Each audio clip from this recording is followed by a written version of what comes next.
Hey everyone, this is Kevin from thechesswebsite.com, and today we're going to be going over a nice little strategy and tactic in the middle game called a decoy in chess. And what it usually entails is bringing an opponent to a poisoned square and forcing them by usually means of sacrifice by putting them in a square where they would not normally want to go. If you look at the situation and it's black's move, possibly the last move that you would expect black to make is bringing his queen to b5, because if he does that, we can bring our knight to c7, forking this queen. You're not going to see that move. But if you look at a different position, you may see an opportunity for white to force black to do that. So let's take a look at it. Let's give both sides bishops. We're going to go ahead and give white a light square bishop and black a light square bishop. And if it's white's move, if you can see here, we have a decoy. And again, what we're going to do is we're going to sacrifice a piece and force our opponent to accept that piece and put himself in a situation that he doesn't want to be in. So as we talked about before, our dream scenario would be for this queen to come to b5. But how would we do that? And we do that by bringing our light square bishop to b5, pinning the queen down to the king. Now if you look at it before, the black queen a lot of times will come here knowing that he can just take this bishop and he's not protected. Because most people, when they look at protected pieces, they look at how this piece can be recaptured right away. But if we look at it, if black captures on b5, then now the knight can come to c7. So although it wasn't directly defended, it is indirectly defended by the decoy. So we force them to capture on b5 with their queen, sacrificing our bishop, and in turn we're able to bring our knight to c7. Now we're forking not only the rook but also the queen here. So this is an easy way, and usually you force the queen or the king to move to a poisoned square. In this case, we saw the queen being forced to move to the poisoned square of b5. So we're going to take a look at a lot of examples of how you can see and use decoys in your own game. One of the most famous examples of decoy came from a popular game between Petrosian and Pac-Man, and it's white's move here. And as we talked about before, we want to get specific pieces to a poisoned square, but not always to gain material, and that was the case in this game. It was white's move, and he played queen takes on f6, and after the black king recaptured on f6, then white brought his bishop to e5. Now the black king cannot go back to g7 here, and really that move, bringing this king to f6, was really to expose it for a mating pattern. And after the black king came to g5, the white bishop came to g7, and black resigned in this situation. If you really analyze it, it's actually a mate in 4 for white, and this is what white was looking at. He was not trying to bring the king to f6 to gain material.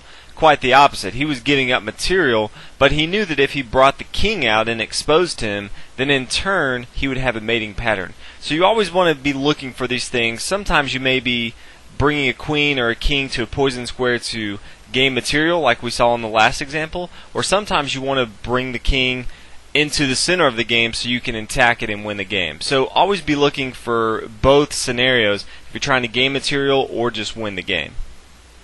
Now that we've gone over what a decoy is in chess, it's white's move here, and think about what you think would be the best move for white.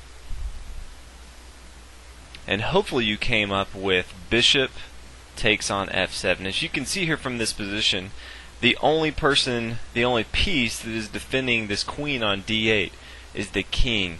And we can sacrifice our bishop and put this king on f7, which is the poisoned square. Black would least likely to bring his king to f7, but that's exactly what we're going to force him to do. After we take on f7 with our bishop, he cannot come to d7 because of our queen, and he's forced to take on f7. After so, the only defender from the queen on d8 is gone, and now we can take with our queen on d8. So always be looking for pieces that you want to attack or positions that you want to attack, and how you can bring pieces, most notably the queen and the king, and bring those pieces to poison squares so that you can in turn attack or mate the king. So let's go ahead and take a look at a few more examples. Let's take a look at another example, and this is actually from another famous game. So you may have seen this exact position before, but it's white's move, and think about what you think would be white's best move. Obviously it's a decoy, but think about what would be the best decoy in this situation for white. And hopefully you came up with queen to d8. The poison square on this position is d8, and so we're trying to draw the king to d8. In this instance, we're actually not going to gain any material. Instead, we're going to win the game even better. So after the king takes on d8, then we can come and bring our bishop to g5. And this is a double check. We're attacking with our bishop and our rook, and anytime a king is double checked, he has to move his king. He can't move any other piece. So he's forced to move his king. He has two legal moves. One is e8, and we can bring our rook to d8, and it's checkmate. Or his other legal move is king to c7, where we can bring our bishop to d8, and this is checkmate as well.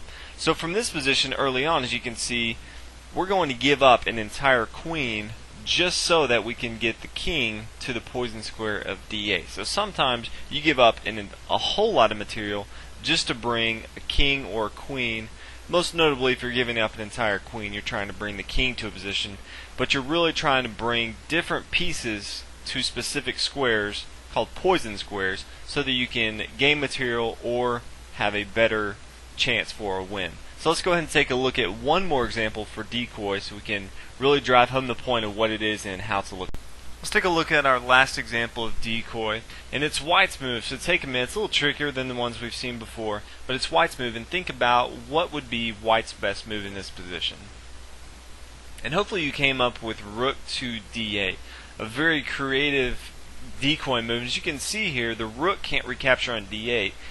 Obviously he can, but then we would just take his queen on e2, and white's going to have a very easy game from here. But if you see after rook to d8, if instead he can't bring his king to g7 because of our rook on the g file, but if he brings his his king to h7, then we can now bring our rook to g7, attacking this king. As you can see here, he would like to recapture with his knight, but we have a pin with our queen here. We're pinning down the knight to the king, and it's always easy to see a pin on a specific position. It's a little harder to see a pin 2 moves down the road, but that's exactly what you need to do sometimes with the decoy. We saw that once we played rook to d8 that we could pin this knight down to the king after his only legal move was to h7. So it's very important to see this. But now if the king takes on g7, again he can't come to this 8th rank because of our rook.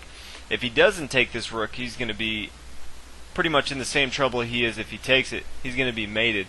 But if he takes on g7, then our queen can come down to g2, and there's really nothing that the black can do to save himself from defeat. He can try to bring his knight into the action, and we can just take. He can try to bring his queen into the action, and we can take. He really has no other options. He can never come to this 8th rank because of our rook, and at the same time we can use our queen and our pawn here on the h file if we have to. We're going to have a very easy win from here. It's mate in 5, but depending on what black does, we can have mate a little easier. So as you can see here, at the beginning we brought our rook to d8, baiting them, asking them to take our rook so we can have a queen. But if he doesn't, instead we're going to use a few additional tactics such as a pin to win the game very easily. So this is how you can use decoys in your chess game. Always be looking for poison squares where you can draw queens, where you can draw different kings to, and use those opportunities to not only gain material, but put your opponent in a position where they don't want to be, and you can win the game easily. Even if that means giving up a rook, a queen, 2 bishops, whatever it takes to win the game, make sure you go ahead and do that. So I hope you guys enjoyed the video on decoy in chess. If you haven't already, please subscribe, and make sure you check out the website, chesswebsite.com, and I'll see you guys in the next video. Thanks for watching.